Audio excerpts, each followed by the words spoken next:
Let there be new light. Today we'll talk about tires and tire choice, because that's the big question. Now we learned to compromise with everything, because that's adventure riding. And now we're ready to make the biggest compromise of all, tires. So let's dive into it. So first I'll illustrate this by holding up 2 credit cards. Not because it's become twice as expensive with tires, but yeah, it's an investment of course. But actually riding down the road with these 300 to 400 kilos, which is your bike, your luggage and yourself. This is the size of the contact area on a good day between your bike and the surface. You're going 100 kilometers an hour, taking those sharp turns and feeling alive. But I'm amazed how rubber actually can stick to the ground that good for that small contact area to actually work. But this applies to road tires, asphalt riding, and this is the closest I have to a road tire actually, and it would be perfect if it was dry and warm and there were no patterns here at all. They're only here to lead the way, water on the surface, but a slick tire would be the best way to get as much contact with the rubber against asphalt as possible. And road tires also have a specific construction inside the tire here. Here there's a supporting web sort of, and it's called a radial construction, which is, it goes straight over the tire like this. And this construction is perfect for road riding. In taking corners, it forms the tire to keep as much contact with the ground as possible, because that's what we want from a road tire. But if I were to ride this tire off-road, first of all, in loose gravel, sand, mud, this would be the worst kind of tire. It's the best for asphalt, it's the worst for off-road. And if we want to go off-road into the loose dirt and so on, there's a whole different principle to use, because now we need to use the claws to really dig into the loose surface and mechanically shovel that dirt with our tires. And also we're going on bumpy roads with stones and rocks coming in our way. And therefore they have made the construction of the tire a bit different. The road tire had the radial construction, and these have a diagonal construction crossing over each other like that, which means it becomes much more resistant to bumps and yeah, just punches straight into the tire. So this is a 100% off-road tire.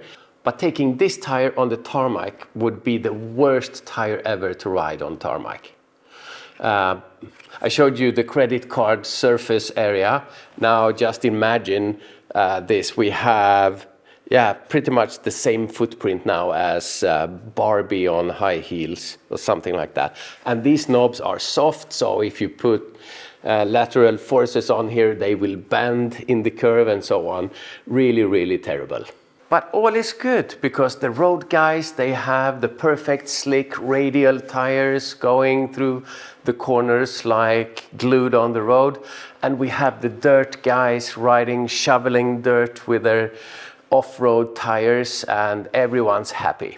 But then you guys come along, the adventure riders. But hey, I want to ride on the road and then I want to go into the dirt on the same kind of tires.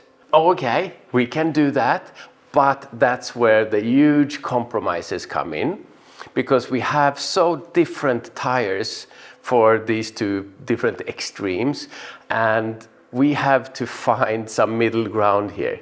So this is where the compromise scale comes in. When you look at any adventure bike tires, you will see this scale of percentage between road and off-road, like 90-10, so 90% road, 10% off-road, and 80-20, 70-30, 50-50, and 20-80, and yeah, all the way down. So this is your scale of compromise. So starting from the road side, let's take a 80-20 tire. We are still in mostly radial tires, fit for fast riding and tarmac, but we introduce some patterns into the tire to make it able to shovel a little bit of at least hard-packed gravel and bite into that a little bit more. But 80% road still means that the priority is to have as much rubber on the ground as possible for road riding, and just a little bit pattern for off-road. I have here Mitas Enduro Trail Plus, which is 60-40 tires, so 60% road, 40% off-road. So we can see that we have a lot more space and knobby pattern on this tire. But going straight forward, it's aiming to have the pattern align in the middle here, so that we can, at least while riding straight forward, have as much rubber on the ground as possible. But going into the dirt, we have some quite large spaces in between the knobs here, where the dirt will dig in and you will have some traction, but still a good road tire.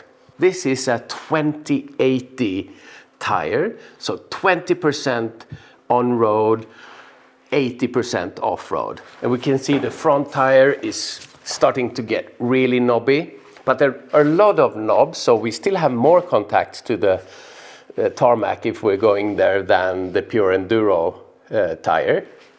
But I do like these side knobs, because if you're going in ruts and some wet and muddy places, it really gets some grip on the sides here. Rear tire, we have some shoveling action here, a lot more space in between, and if you ride mud, sort of sticky mud and things like that, it's sort of self-clearing now. So when you give gas and spin the wheel, the mud will sort of clear itself, just spin off the wheel. So now we have the compromises from road to off-road. So where should I put myself on that? What tires should I choose for my type of riding?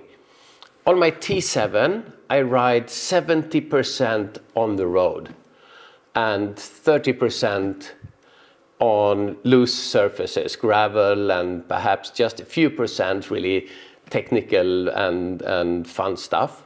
So 70% road, then I should go for something a bit more roady than this. Or should I? Because it's actually not percentage of mileage that you do, which should determine your compromise level. Actually, I ride 70% on the road, and I have the XT Plus tires, which is 20% road. And why?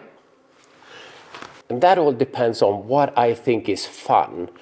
Where am I willing to take it a bit more easy? And I'm willing to sacrifice road capabilities. I take it easy on the tarmac. I don't scrape my knees in the curves or anything. I ride for transport. But when I get to the dirt, I want to have fun. I love that stuff, and I want to have grip there. So I choose a very off-road capable tire, because even though I get to do that less, that's where I want to have traction. I have ridden my old GSA 1200 on street tires on the Trans-Euro Trail, and it's not fun. I thought to myself, am I this bad at riding? Because it really brings down your confidence level when you're sliding around on your bike. I want to have grip when I'm there. So we have the 50-50 line, and you should go below that towards the off-road. If you go on really loose stuff like sand and you end up in mud and stuff like that, and you're still smiling, that's when you should have tires like these. if you're into gravel riding and fire roads and easy stuff, but you like to slide around, the 60/40, perfect for that. You might end up in a mud pit somewhere, but you'll get out with these two. So it all depends on how much of a mud pig or sand rat you are. But these should cover all my needs. I don't want to go more roady than the Enduro Trail Plus, the 60/40 tires.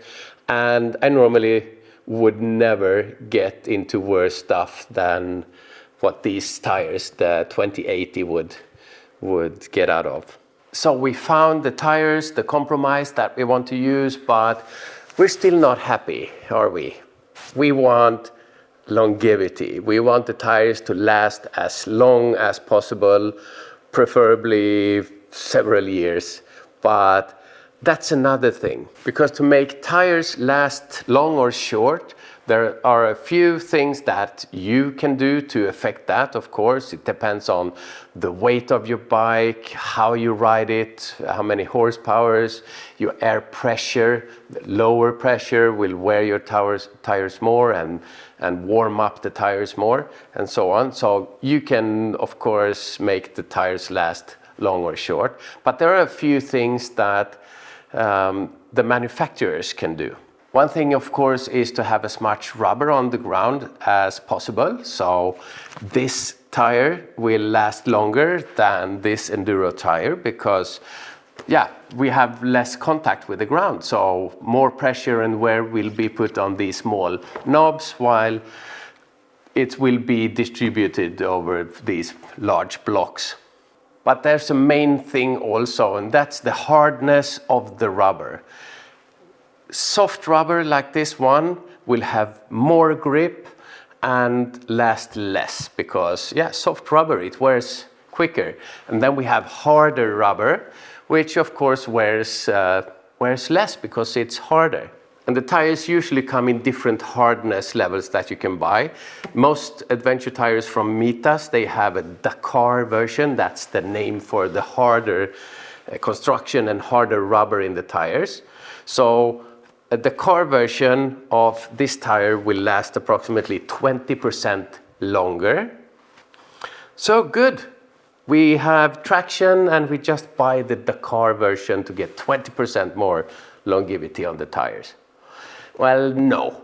Because remember, soft rubber has more grip to the surface than hard rubber. And that's why the Formula One racers and others, they warm the tires before the race.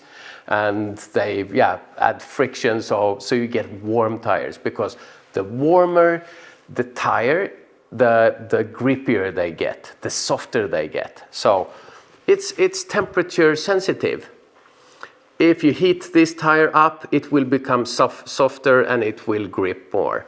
If you cool it down, it will become harder and less grip. So when would you use a harder rubber compound? Well, you hear it in the name, Dakar. It's not called Gothenburg, it's Dakar. It's hot, it's warm, and so on. So these tires have the perfect range of temperature from 20 degrees Celsius, preferably even more, 30 and above 30. They are so hard, so at that temperature they are actually performing. But here in Sweden I ride when it's 10 degrees outside. And that tire would become, because it gets harder also when it becomes cooler. And I've ridden a hard rubber compound, 10 degrees and wet asphalt. And that is completely dangerous. You have no grip on the tarmac. You have to brake suddenly and so on, and it just slides. And this standard version is good and perfect around 15-20 degrees normally. So that's more like Sweden. So don't be tempted to just get a harder rubber compound just to make them last longer. If you go for a more knobby tire, just accept that they will wear faster. It's the price you have to pay for getting grip off-road and riding perhaps cooler climates. If you go down to the really hot countries in the summer and so on, feel free to use the harder compounds. But the unicorn bike does not exist, and the unicorn tire does not exist. That's adventure riding for you. You have to make these compromises.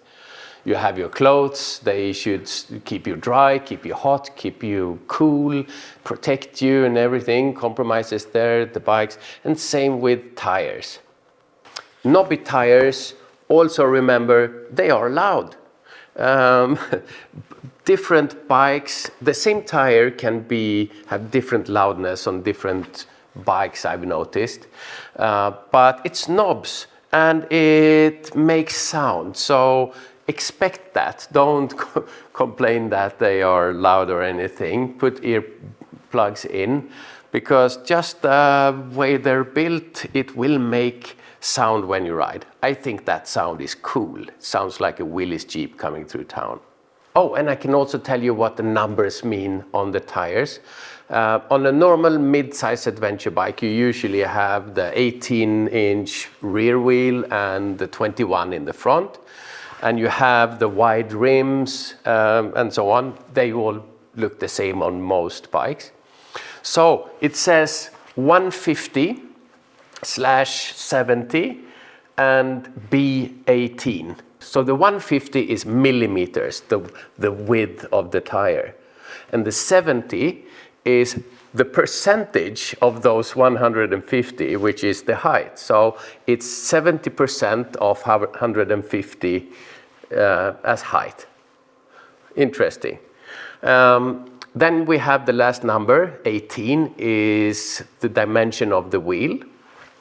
But it can also say R18, B18, or nothing, just 18. And if it says R18, that means it's a radial tire, you know, the road biased construction. And if it says B18, that means bias ply, but that really means the diagonal construction type of the tire. So it's a more off-roady tire. And if it says nothing, it's also the diagonal stuff. Hope this was helpful to you, and thanks for watching. And remember, rubber side down, ride safe. Ciao.